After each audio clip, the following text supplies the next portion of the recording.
के दिन मेरी आप तमाम से ये गुजारिश है, अपील है कि आप अपने कीबोर्ड का इस्तेमाल करिए। मजलिस इत्तेहादुल मुस्लिमीन मोहतरमा पल्लवी पटेल साहिबा के साथ खड़ी है। पीडीएम से महिमा पटेल उम्मीदवार है।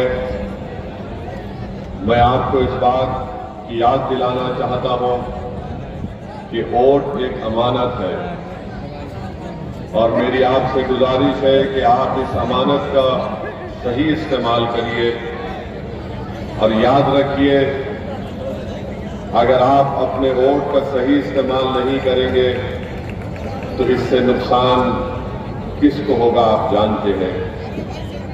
बहुत से लोग ये सवाल करते हैं कि पीडीएम आपने क्यों बनाई या फिर आपने पीडीएम का हिस्सा क्यों बने।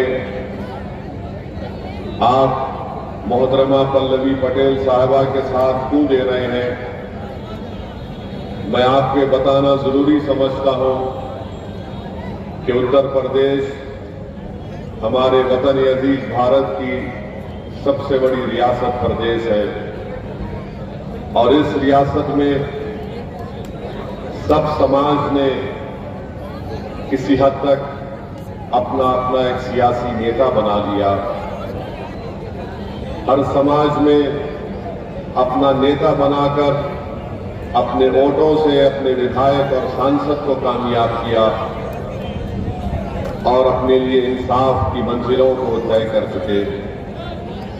मेरा मानना यह है कि जो काम का आगाज हमारी बहन पल्लवी पटेल साहिबा के वालिद ने शुरू की थी, जनाब सोनेलाल पटेल साहब, उनके ख्वाबों को पूरा करने के लिए आज पल्लवी पटेल दिन रात मेहनत कर रही है। मेरे अजीज दोस्तों और बुजुर्गों, मैं आपके दरमियान में उत्तर प्रदेश में 2014 में आया था,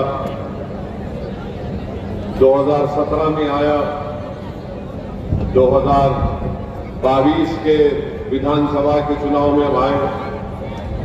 मैं पहले भी वही बात कहा और आज भी वही बात कहने जा रहा हूं कि मुझे आप सच्चाई को बयान करने दीजिए।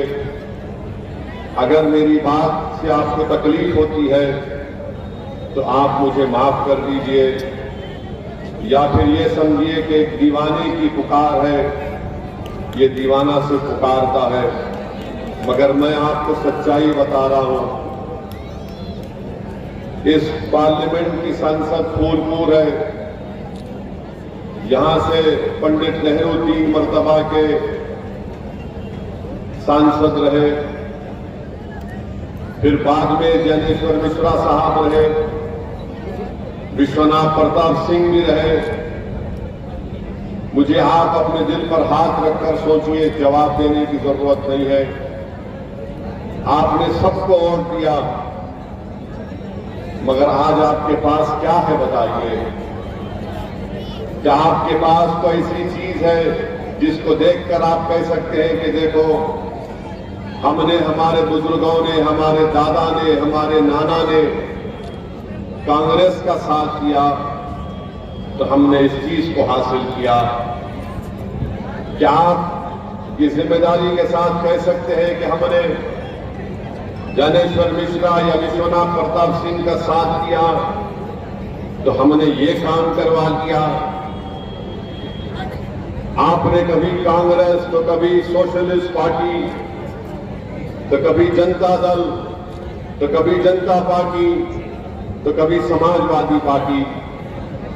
मेरे अजीज दोस्तों और बुजुर्गों, हम और आपने कुछ हासिल नहीं किया। जिसको आपने वोट दिया, आपने उनकी किस्मत बदल दी। जिसको आपने वोट दिया, उनको आपने लखनऊ की गद्दी पर बिठाया तो कभी आपने दिल्ली के तख्त पर उनको बिठाया। मगर जिसको आपने अपना वोट दिया, जिसको आपने अपनी दुआओं से, अपनी मेहनत से कामयाब किया, उन सब ने मिलकर हमको बर्बाद करने की कोशिश की। तो मेरी आपसे गुजारिश है कि 25 तारीख के दिन आप अपने वोट का सही इस्तेमाल करिए। पीडीएम इसलिए बनाया गया है ताकि पिछड़ा दलित और मुसलमानों की एक सियासी ताकत उभरे उत्तर प्रदेश में। जब तक आपकी एक आजाद सियासी क़यादत लीडरशिप नहीं निकलेगी, हम सिर्फ वोट डालने वाले बनकर रह गए, वोट लेने वाले नहीं बन सके।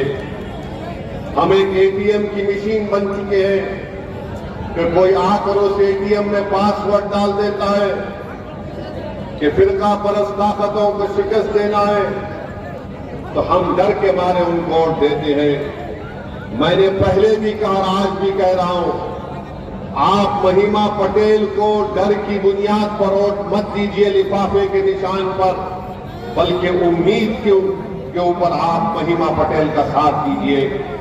आप असदुद्दीन ओवैसी और पल्लवी पटेल का मोदी या आरएसएस या योगी के डर की बिना पर साथ मत दीजिए, बल्कि पूरे उम्मीद होकर आप असदुद्दीन ओवैसी और पल्लवी पटेल का साथ दीजिए। हम 50-55 साल से सिर्फ डर की बुनियाद पर वोट दे रहे हैं।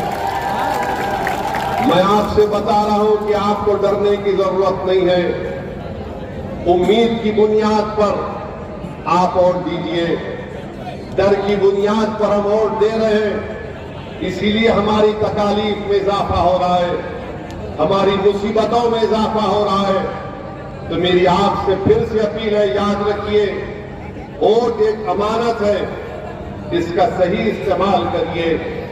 यकीनन इंशाअल्लाह ताला हम तमाम की कोशिश यही है कि तीसरी मर्तबा इस मुल्क के, इस देश के प्रधानमंत्री वजीर आजम नरेंद्र मोदी ना बने, यही हम तो कोशिश कर रहे हैं। मेरी बात को लिख कर रख लीजिए।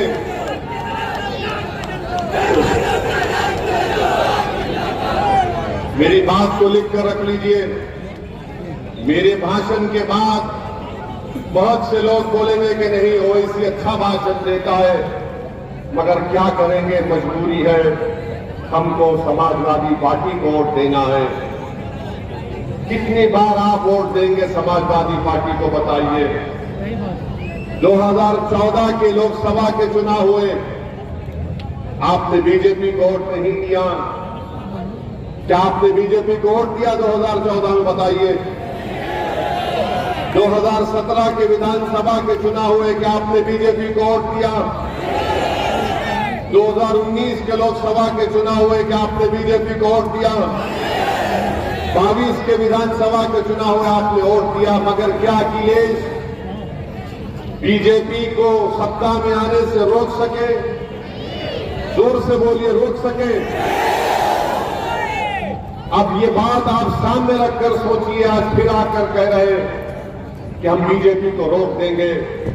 मैं आपको जिम्मेदारी के साथ कह रहा हूं, जब नतीजे आएंगे आप मेरी बात को याद रख लेना, इनमें ताकत नहीं है रोकने की बीजेपी को।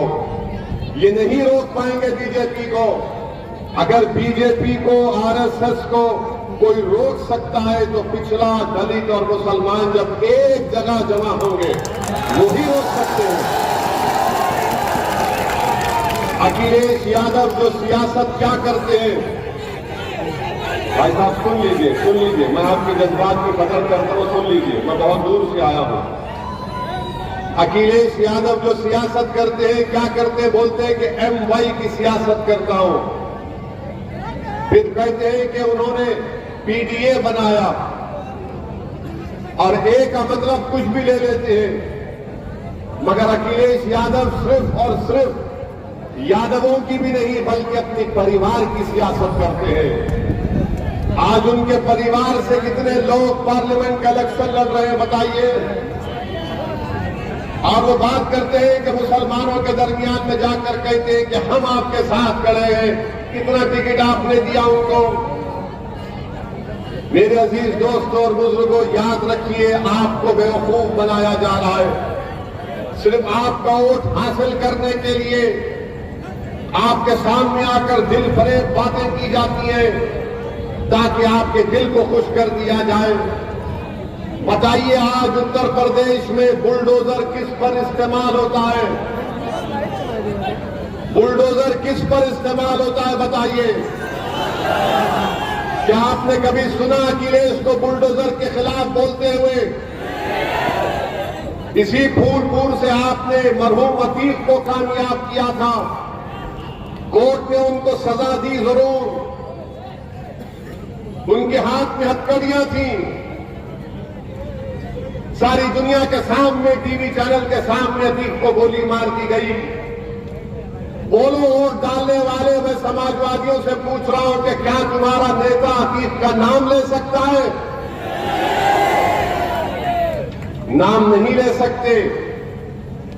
नाम किसने लिया? असदुद्दीन ओवैसी ने कहा कि हां, कोर्ट ने जरूर उनको सजा दी है, मगर उनका कत्ल हुआ है। कैसे कत्ल हुआ बताओ?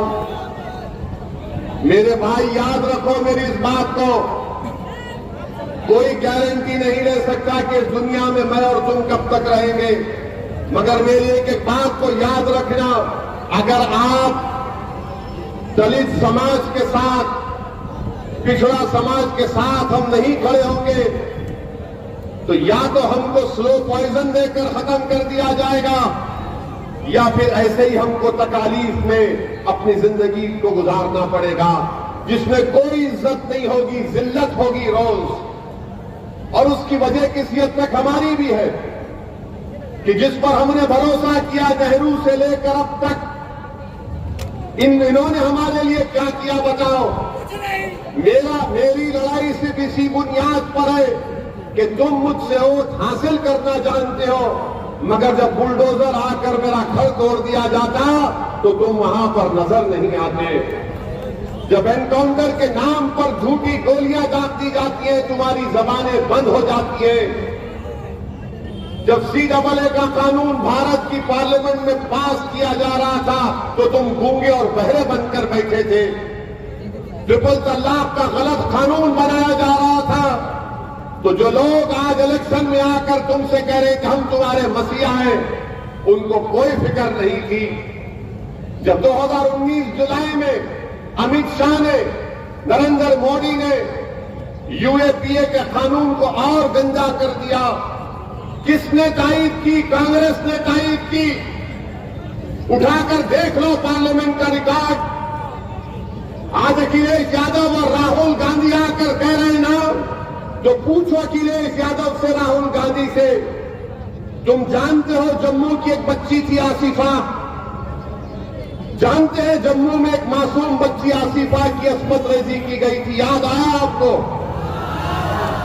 एक मासूम बच्ची की इज्जत लूटी गई थी। और जब वहां की पुलिस ने उन जालिमों को गिरफ्तार किया तो उन जालिमों की गिरफ्तारी के खिलाफ जिसने धरना दिया वो आज कांग्रेस का उम्मीदवार है, वो आज कांग्रेस का उम्मीदवार है। लाल सिंह उसका नाम है। और मुझको गाली दी जाती है कि ओवैसी भड़काऊ भाषण देता है, ओवैसी वोट काटने आता है।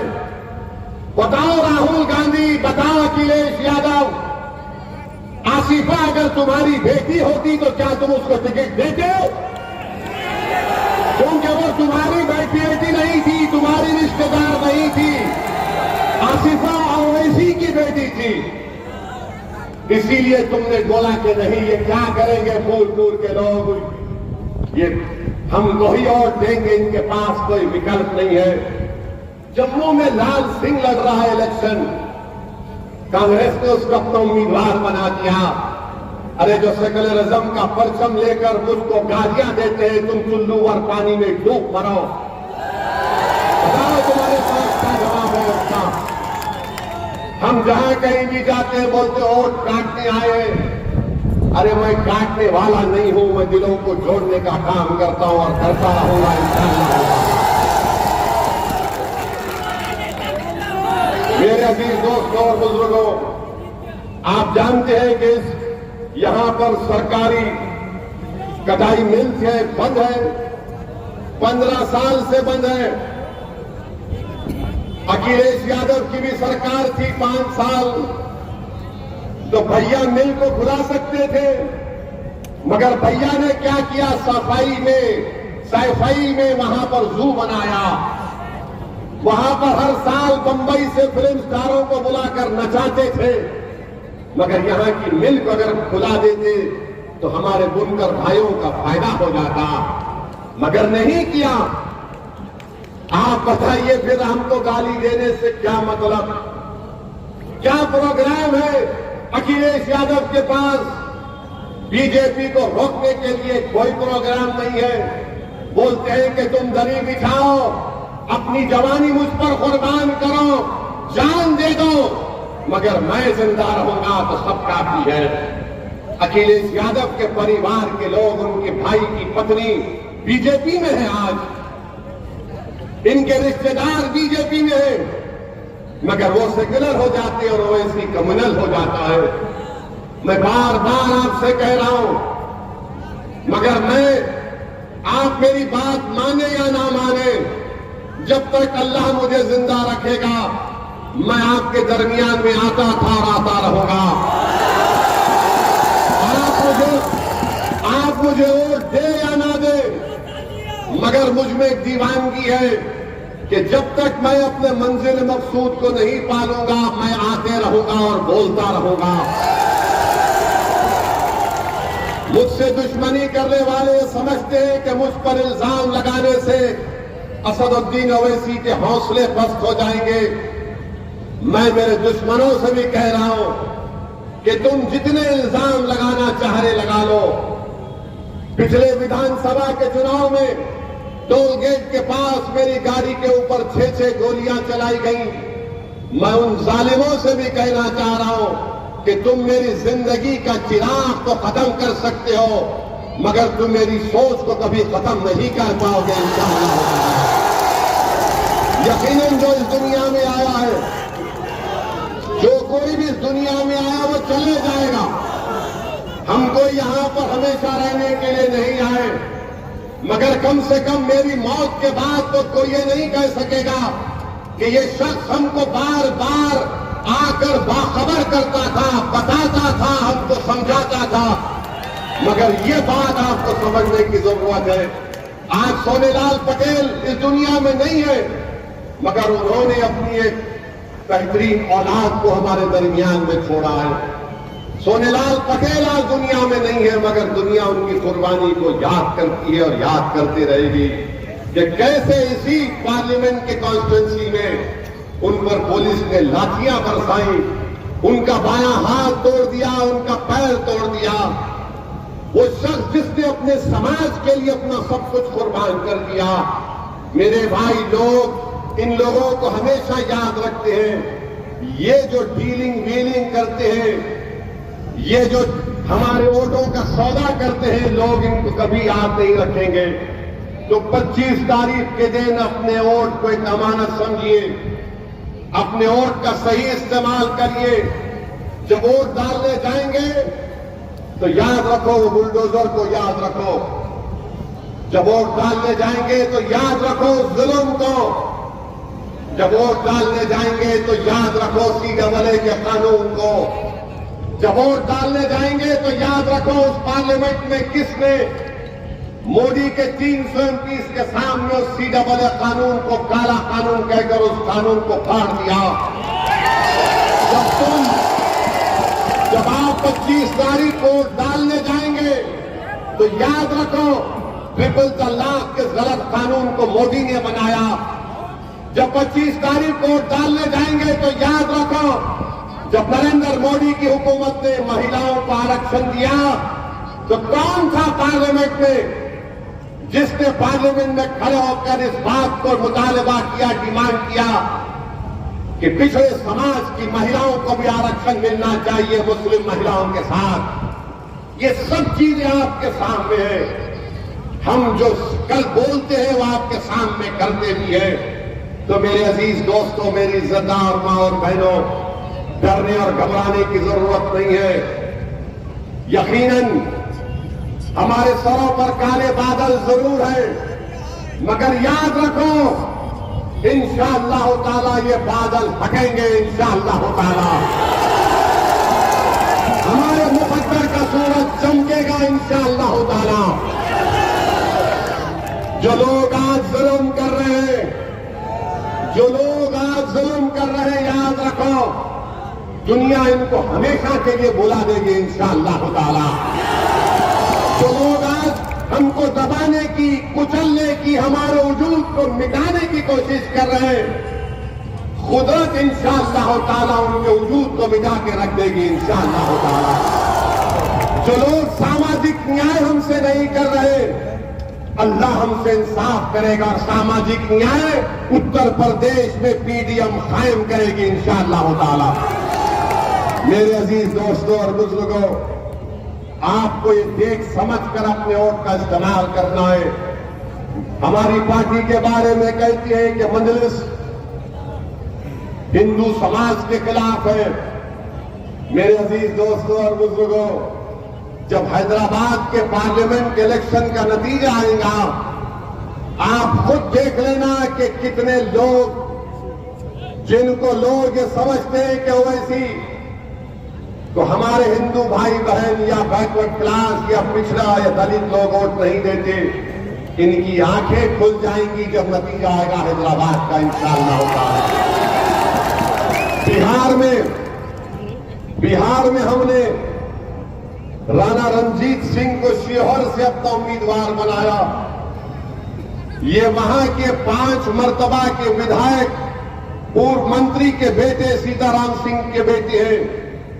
तालीम याफ्ता राणा रणजीत सिंह को हमने अपना उम्मीदवार बनाया वहां पर बिहार से।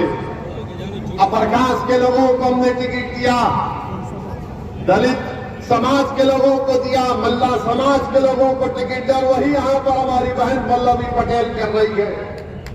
तो मेरी आपसे फिर से अपील है, वोट को देखकर इस्तेमाल करो। डर की बुनियाद पर वोट मत दो किसी को, खौफ की बुनियाद पर वोट मत दो, बल्कि पूरी हिम्मत के साथ अपने वोट का इस्तेमाल करो। अरे दुनिया में आए हैं तो एक ही मर्तबा जीने आए हैं। हम एक ही मर्तबा मरेंगे, 2 मर्तबा नहीं मरेंगे, याद रखो। इस मुल्क को हमने आजाद करवाया अंग्रेजों की गुलामी से। इस मुल्क की आजादी की लड़ाई में कोई आरएसएस के संघ परिवार के लोग नहीं थे। मेरे अजीज दोस्तों और बुजुर्गों, इस मुल्क को अंग्रेजों की 200 साल की गुलामी से हमने, अपनी बुजुर्गों ने हमारी जानों को कुर्बान किया। तो 25 तारीख के दिन एक इनकलाब आपको बर्पा करना पड़ेगा, ताकि लोग जान जाएं कि हम डर की बुनियाद पर वोट नहीं देंगे।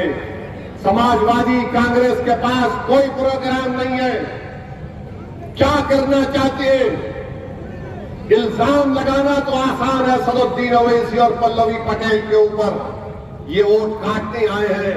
अरे बताओ अखिलेश यादव, आपने कितने चुनाव हारे, कितने चुनाव आपने हार किए? और उत्तर प्रदेश में मुस्लिम अल्पसंख्यक समाज के नेताओं को बनाने की जिम्मेदारी आपकी है। कौन है समाजवादी पार्टी में मुस्लिम अल्पसंख्यक समाज का नेता? बताओ, कोई नाम तुम्हारे जबान पर आता है? हाँ, ये थोड़े बहुत होंगे, कुछ भी होंगे, मगर कहां नेता तुम्हारा? कोई नहीं है। कहां है सब? या तो जेल में है या फिर कब्रिस्तान में सो रहे हैं। क्या बात?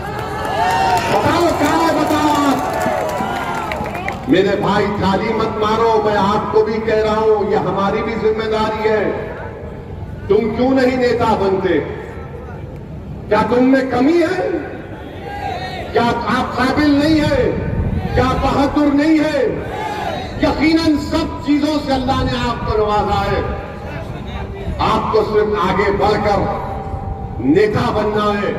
इसीलिए इनको नफरत है ओवैसी से और पल्लवी पटेल से कि ये कौन लोग हैं कि जो बरसों से जिन्होंने अपना एक शाही तक बनाकर रखा उसको भुला रहे हैं। इनको ये बात पसंद नहीं आती कि आज पल्लवी पटेल पिछड़ा, दलित और मुसलमान की बात कर रही है।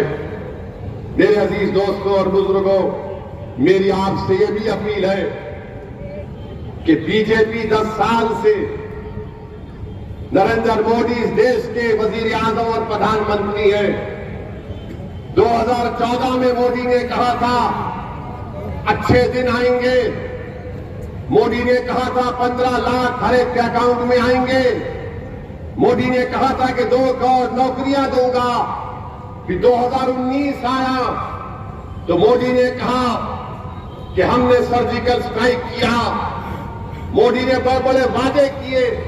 बताइए, आज मैं उन लोगों से पूछना चाह रहा हूं, क्या तुम अगर भारत से सच्ची मोहब्बत करते हो तो क्या तुम सिर्फ मस्जिद और मंदिर के झगड़े में उलझ कर रहोगे या फिर अपनी नौकरी की लड़ाई लड़ोगे? तुम क्या सिर्फ मस्जिद और मस्जिद की लड़ाई में उलझते रहोगे और तुम्हारे घर में चिराग नहीं जलेगा, तुम्हारी दुकानें बंद, तुम्हारी कंपनियां बंद, तुम्हारी फैक्ट्री बंद? मोदी बात करते हैं कि ताला लग जाएगा। क्या नरेंद्र मोदी ने 500,000 की नोट गायब करके कई फैक्ट्रियों को बंद नहीं किया? कोविड का जमाना आया, क्या एक देश का प्रधानमंत्री चंद घंटे की मोहलत भी नहीं दिया और 130 करोड़ जनता से कहा कि भाइयों बहनों भारत बंद, मैं ताला लगा रहा हूं? ताला मोदी ने लगा दिया। जो उत्तर प्रदेश के गरीब बच्चे नौजवान मुंबई में थे, हैदराबाद में थे, दिल्ली में थे, भुवनेश्वर में थे, बेंगलुरु में थे, वो तड़प गए आने के लिए अपने अपने घरों को वापस। नरेंद्र मोदी भूल गए कि उनके इस 2 फैसलों ने लोगों की जिंदगियों पर ताले लगा दिया। आज मोदी बात करते हैं कि ताला लग जाएगा। मोदी बात करते हैं कि बुलडोजर की मिसाल देते हैं। 130 करोड़ जनता का प्रधानमंत्री बुलडोजर की मिसाल देता है। आज बीजेपी कहती है कि हम पीओके वापस लेंगे। मोदी जी, 10 साल से क्या आप सिर्फ चाय पी रहे थे? 10 साल से क्या आप सिर्फ चाय पी रहे थे? लो पीओके को, हम भी कह रहे लो पीओके को। भारत का टूट हिस्सा है, कौन रोका आपको? मगर आज अमित शाह और मोदी बोलते हैं हम पीओके लेना चाहेंगे। 10 साल से आप क्या कर रहे थे? सच्चाई ये है कि हमारी 2000 स्क्वायर किलोमीटर के ऊपर चीन बैठा हुआ है। लद्दाख में डेप्सांग डेमचाक एक मुकाम है जहां पर चीन की फौज बैठी हुई है और मोदी डेप्सांग डेमचाक का नाम नहीं लेना चाहते। पीओके की बात तो करते हैं, बहुत अच्छा है, मगर ये भी तो बोलो मोदी के चीन को उखाड़ कर फेंक देंगे, हम भारत की जमीन को बचाएंगे। मगर मोदी चीन का नाम नहीं लेते, कोई नाम नहीं लेते। अब चुनाव आया तो बोल रहे पीओके ले लेंगे। अरे 10 साल में ले लेते आप। और फिर मोदी कह रहे, अपने भाषण में उन्होंने कहा कि मुस्लिम खवातीन ज्यादा बच्चे पैदा करती हैं। घुसपैठी कौन है? मोदी ने कहा ओवैसी घुसपैठी है। मोदी ने कहा कि हिंदू बहनों के गले से मंगलसूत्र उतार कर दे दिया जाएगा। मोदी जी, हम गरीब जरूर हैं मगर हम इतने गिरे हुए नहीं हैं कि किसी हमारे हिंदू बहन के गले से मंगलसूत्र को उतार कर अगर कोई जालिम हमको देता तो उसको कबूल कर ले। अरे हम उस मंगलसूत्र की हिफाजत करेंगे। और मोदी जी, जब आप बात मंगलसूत्र की कर रहे हैं तो जबान मत खुलाओ, बात बहुत दूर तक जाएगी। हमारी बहनें, हमारी बेटियां कम बच्चे पैदा कर रही हैं, ये भारत सरकार का ठेका कहता है। मोदी जी, घुसपैठी हम नहीं है। अरे घुसपैठी अगर हम होते तो अंग्रेजों को भगाने वाले कौन होते? हजरत महल का घुसपैठी थी नजर नरेंद्र मोदी। मेरे अजीज दोस्तों और बुजुर्गों, आज मस्जिद और मंदिर के नाम पर लोगों को जज्बात में लाकर नरेंद्र मोदी अपनी नाकामियों को छुपाना चाहते हैं और क्या कहते हैं कि मेरा कोई वारिस नहीं है, 130 करोड़ जनता मेरी वारिस है। नहीं नरेंद्र मोदी, देश बड़ा है, तुम देश से बड़े कभी नहीं हो सकते इंशाअल्लाह। नरेंद्र मोदी ये कहकर बता रहे कि मैंने भारत पर बहुत बड़ा एहसान किया। अरे कोई किसी पर एहसान नहीं कर रहा है। ना नेहरू ने एहसान किया, ना राजीव गांधी ने एहसान किया, ना नरेंद्र मोदी ना इंदिरा गांधी ने एहसान किया, बल्कि देश ने इन पर एहसान करके इनको प्रधानमंत्री बनाया। मोदी कहते हैं कि मेरे वारिस ये लोग नहीं। मोदी जी, कोई वारिस नहीं, आप काम करने आए हैं। ये राजाओं की बात होती कि मेरे मरने के बाद मेरा वारिस ये होता है। ये देश है, जमहूरियत है, लोकतंत्र है। ओवैसी चले जाएगा, मोदी चला जाएगा, मगर भारत रहेगा इंशाअल्लाह ताला।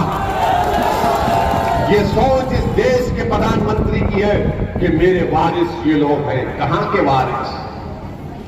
अगर वारिस होते तो आप कोविड में ऑक्सीजन लेकर आते। अगर आप इनको अपना वारिस समझते तो आप इनकी जानों को बचाते। मेरे अजीज दोस्तों और बुजुर्गों, आज भारत के प्रधानमंत्री के बहुत सी बातें अगर बोलना शुरू करूं तो बहुत देर हो जाएगी, मगर सिर्फ आपसे इतना अपील कर रहा हूं कि ये पार्लियामेंट का चुनाव है, आपको जरा ऊपर उठकर वोट देना है। आपने सबको आजमा लिया, आज हम आपसे अपील करने आए हैं कि पीडीएम को आप अपने दुआओं से, अपने आशीर्वाद से नवाजिए और इंशाअल्लाह ताला हम आपकी उम्मीदों पर उतरने की पूरी कोशिश करेंगे। आप हमारा साथ दीजिए। भारत में अगर बीजेपी के बढ़ते हुए कदमों को कोई रोक सकती है तो पीडीएम रोक सकती है। और फिर उत्तर प्रदेश के मुख्यमंत्री हैं, वो कह रहे हैं कि फुला बादशाह की आत्मा आ गई। मुख्यमंत्री आपके आत्माओं के एक्सपर्ट हैं। फिर अगर आप एक्सपर्ट हैं तो बताओ, उत्तर प्रदेश के युवा जो गवर्नमेंट की नौकरी का इम्तिहान लिख रहे थे, वो पेपर क्या गोडसे की आत्मा ने लीक किया था? बताओ प्रधानमंत्री, आप वारिस कहते हैं ना, क्या विधानसभा के चुनाव में नरेंद्र मोदी ने उत्तर प्रदेश की जनता से नहीं कहा था कि चुट्टा जानवर को मैं कंट्रोल करूंगा, मेरी बात का यकीन करो। मोदी जी, आप तो दिल्ली में आराम से बैठे, चुट्टा जानवर पूरी खेतों को खाकर बर्बाद कर रहा है। कहां गया इनकी गारंटी? कोई गारंटी नहीं है। ये बीजेपी कह रही है 400 पार।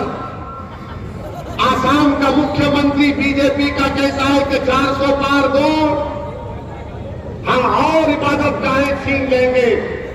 बताओ मोदी जी, ये आपका एजेंडा है? 400 पार की बात बीजेपी करती है, मगर क्या पेट्रोल 100 पार नहीं हुआ? पेट्रोल 100 पार हो चुका है। भारत के प्रधानमंत्री को उसकी फिक्र नहीं है। भारत के प्रधानमंत्री को उसकी कोई फिक्र नहीं है। और ये बात याद रख लीजिए आप, बीजेपी अगर सत्ता में आएगी तो संविधान को खतरा है। और क्या है, कैसे बताता हूं मैं। हमारे वाइस प्रेसिडेंट साहब, क्या उन्होंने अपने कई भाषणों में नहीं कहा कि संविधान का बेसिक स्ट्रक्चर नहीं है? जब बेसिक स्ट्रक्चर नहीं रहेगा तो चैप्टर 3 कहां रहेगा? फंडामेंटल राइट्स कहां पर रहेंगे? आर्टिकल 15 और 16 कहां पर रहेगा? भारत के आईन की दफा 29 और 30 कहां पर रहेगी? 14 कहां पर रहेगा? आज बीजेपी और प्रधानमंत्री बोलते नहीं, यकीनन 400 पार का मतलब यह होगा। मोदी जी क्या कहते हैं कि किसी और का आरक्षण लेकर मुसलमानों को दिया जाएगा। मोदी जी, आपने जो दलित समाज को, पिछड़ा समाज को धोखा दिया, किसी ने नहीं दिया होगा। जिस देश की आबादी 80% है, 80% आबादी को मोदी जी ने कह दिया कि तुम्हारे लिए 28% रिजर्वेशन है। जिस देश की आबादी में उन लोगों का हिस्सा 20% है, मोदी ने कहा कि मैं तुमको 10% आरक्षण दूंगा। मोदी जी, उस 10% में दलित नहीं जा सकता, आदिवासी नहीं जा सकता, तो बताओ आपने किसके लिए किया ये? मेरे अजीज दोस्तों और बुजुर्गों, ये बात आपको समझना है। हम देश के प्रधानमंत्री से, नरेंद्र मोदी से ये सवाल करना चाहते हैं कि आप हमको बता दीजिए कि क्या आप आरक्षण रखेंगे या हटाएंगे। देश जानना चाहता है मोदी जी, क्या आप फंडामेंटल राइट को रखेंगे या निकाल देंगे? क्या आप आर्टिकल 29 और 30 को रखेंगे या हटाएंगे? क्या आप पार्लिमानी सिस्टम को खत्म करके प्रेसिडेंशियल फॉर्म ऑफ सिस्टम को लेकर आएंगे? बताइए, क्या आप प्रदेशों के उनके अख्तियारात, उनके पावर्स को लेकर क्या अपने आप को नहीं देंगे? आप बताइए। ये हमारे सवालात हैं बीजेपी से, नरेंद्र मोदी से, और उनको जवाब देना पड़ेगा। खुलकर कह रहे हैं सब लोग। राजस्थान के बीजेपी की डिप्टी चीफ मिनिस्टर महिला कह रही है मोहतरमा कि 400 दिए तो हम आरक्षण को हटा देंगे, संविधान को बदल देंगे। ये मैं नहीं कह रहा हूं, राजस्थान की डिप्टी सीएम कह रही है, कई इनके लीडर कह रहे हैं। तो याद रखिए, ये भारत की तारीख का सबसे बड़ा इलेक्शन है। वोट एक अमानत है, इसका सही इस्तेमाल करिए। 10 साल से नरेंद्र मोदी ने सिर्फ वादे किए, लंबी लंबी चौड़ी, मगर कुछ काम नहीं किया। और एक मर्तबा नरेंद्र मोदी सऊदी अरब भी गए थे। सऊदी अरब गए तो वहां पर उनको एक तोप नजर आई। तो मोदी जी ने तोप को बड़े गौर से देखा, उनके तरफ फिरा। वहां पर एक सऊदी का शेख था। नरेंद्र मोदी ने उससे पूछा, ये हबीबी ये कितना दूर फेंकती? तो शेख ने कहा, वल्लाही तुमसे कम फेंकती। मोदी जी दिल पर मत लीजिए, लाइटर वेन में लीजिए, दिल पे मत लीजिए, किसी और चीज पर ले लीजिए, गुर्दे पर ले लीजिए। तुम मेरे 15 लाख, मैं सेवक हूं, मैं फकीर हूं, मेरा क्या है, मैं झोला लेके चले जाऊंगा। मोदी जी, ये कब तक डायलॉगबाजी चलती रहेगी? भारत की राजनीति में आपने अल्पसंख्यक समाज को क्या दिया, हमको बताओ। बीजेपी बोलती है पिछड़ा पिछड़ा। यहां की फैक्ट्री को क्यों नहीं खुलाया मोदी जी आपने बुनकर समाज के मरे अंसारी भाइयों की? मोदी जी बनारस के एमपी हैं, पूरे अंसारी देखो आप, बुनकरों के बच्चे मुंबई को चले गए। बिजली का बिल बाप के नाम से बेटे के नाम पर तब्दील नहीं होता। मोदी जी दुनिया में जाते हैं तो बनारस की सिल्क का बना हुआ कपड़ा देते हैं, मगर ये नहीं बोलते कि इसका सेठ को इंसानी नहीं बन सकता। मोदी जी ये नहीं बताते आपको कि अल्पसंख्यक समाज का स्कॉलरशिप का पैसा इन्होंने कम करके रख दिया और कोई पूछने वाला नहीं है। याद रखो मेरी इस बात को, ये सन्नाटा है तुम्हारे नाम का, कोई तुम्हारा नाम लेने वाला नहीं है। सब सन्नाटा है। जब तुम्हारा नाम आता है तो कोई नाम भी लेना नहीं चाहता। अब देख लो तुम कि कोई बाजू खड़ा करके फोटो लेने को भी तैयार नहीं है। मगर हम क्या है, हम मरे जा रहे हैं, गिरे जा रहे हैं। अरे मेरे भाई, रुको, ठहरो, समझो। तुम कब तक उन पर अपनी जिंदगियों को कुर्बान करते रहोगे जिन्होंने तुम्हारे पीठ पर एक बार नहीं कई बार खंजर घोंपा? कब तक उन लोगों के लिए अपनी जवानी को कुर्बान करोगे नौजवानों, जो खुद जवान हो रहे हैं और तुम ज़ईफ़ी की तरफ लौट रहे हो? तो मेरे अजीज दोस्तों और बुजुर्गों, मेरी आपसे एक ही गुजारिश है कि लिफाफे के निशान पर 25 तारीख को वोट दीजिए। मुत्तहिदा तौर पर अपने वोट का इस्तेमाल करिए। और मैं तमाम बीजेपी, आरएसएस, समाजवादी और ये नाम निहाद चुन्नू मुन्नू जो संगठन के मैं इनको बताना चाह रहा हूं कि मैं उत्तर प्रदेश को छोड़कर नहीं जाऊंगा कभी इंशाअल्लाह ताला। हम अपनी बहन के साथ आज खड़े हैं। कल जिला परिषद का चुनाव आएगा, हम साथ खड़े रहेंगे। विधानसभा का चुनाव आएगा, हम साथ खड़े रहेंगे। लोग बार बार मुझसे कहते कि 2017 में ओवैसी तुम नहीं जीते, 22 में तुम नहीं जीते। मेरे भाई, मैं जरूर जीतना चाहता हूं, मगर मैं उस दिन हारना नहीं चाहता जब सबका हिसाब किताब होगा। मैं उस दिन की कामयाबी के लिए भी कोशिश कर रहा हूं, क्योंकि जो एक नेमत अल्लाह ने मुझे दी है, करोड़ों लोगों में अल्लाह ने मुझे मौका दिया कि मैं भूतपूर्व में आकर तुम्हारे दरमियान में खड़े होकर तुम्हारे दिलों में जो जज्बात छुपे उसको बयान कर सकूं। करोड़ों लोगों में अल्लाह ने मुझे मौका दिया कि भारत की पार्लियामेंट में खड़े होकर मैं मोदी अमित शाह के सामने इंसाफ की बात कर सकूं। मुझे उस दिन का डर भी है। मुझे कामयाबी जरूर मिलेगी, मगर याद रखो, ये मैं अपनी कामयाबी के लिए काम नहीं कर रहा हूं। मैं अपनी जात की कामयाबी के लिए काम नहीं कर रहा हूं। मैं अपनी मकबूलियत में इजाफा करने के लिए भाषण नहीं दे रहा हूं। मैं इसलिए बोल रहा हूं ताकि आपकी कामयाबी हो, ताकि आपको इज्जत की जिंदगी आप गुजार सके, ताकि आप आराम से नींद की रात में नींद हासिल कर सके। कोई बुलडोजर के डर से आपकी नींद में खलल ना पड़ जाए। मेरे भाई, वो कब होगा? जब आप नेता बनेंगे, जब आप गायक बनेंगे, जब आप लीडर बनेंगे, जब आप एमपी बनेंगे, जब आप विधायक बनेंगे। और वो उस वक्त होगा जब आप पिछड़ा समाज के साथ, दलित समाज के साथ कंधे से कंधा मिलाकर खड़े हो जाएंगे। ये आपने समाजवादी को दिया, ये सिर्फ अपने परिवार की बात करने वाले, ये अपनी परिवार की बात करने वाले। कांग्रेस की बात मत करो, मेरी जबान मत खुलाओ। महाराष्ट्र में 48 लोकसभा की सीटें, एक भी मुसलमान कैंडिडेट नहीं है।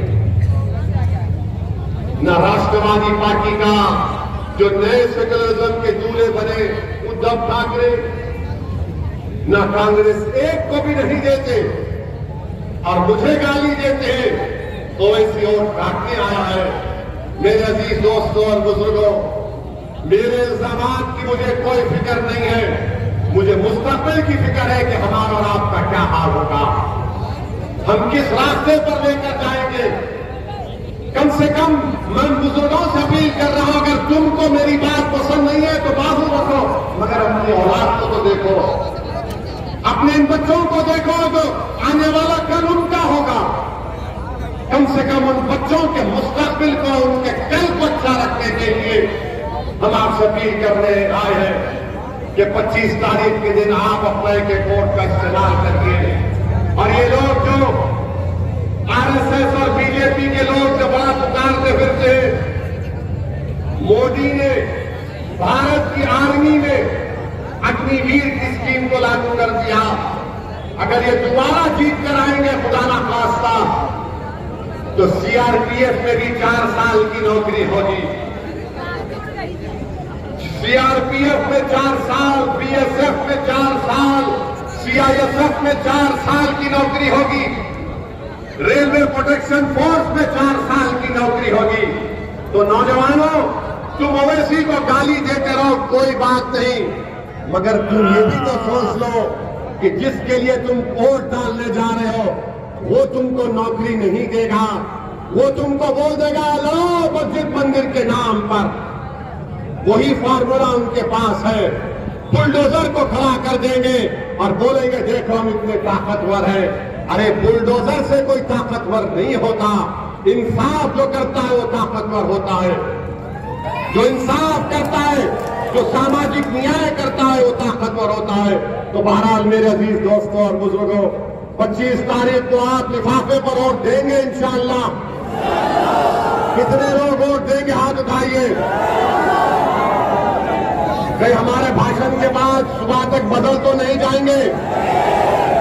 ये समाजवादी बीजेपी के लोग आकर कान में बोलेंगे, ए भड़काऊ भाषण करके गया, तुम उसकी बातों में नहीं आना, यकीन तो नहीं करेंगे। हम आपसे वादा कर रहे हैं कि हम आपकी लड़ाई लड़ते रहे और लड़ते रहेंगे इंशाअल्लाह ताला। आप तमाम का बहुत शुक्रिया। अस्सलाम वालेकुम।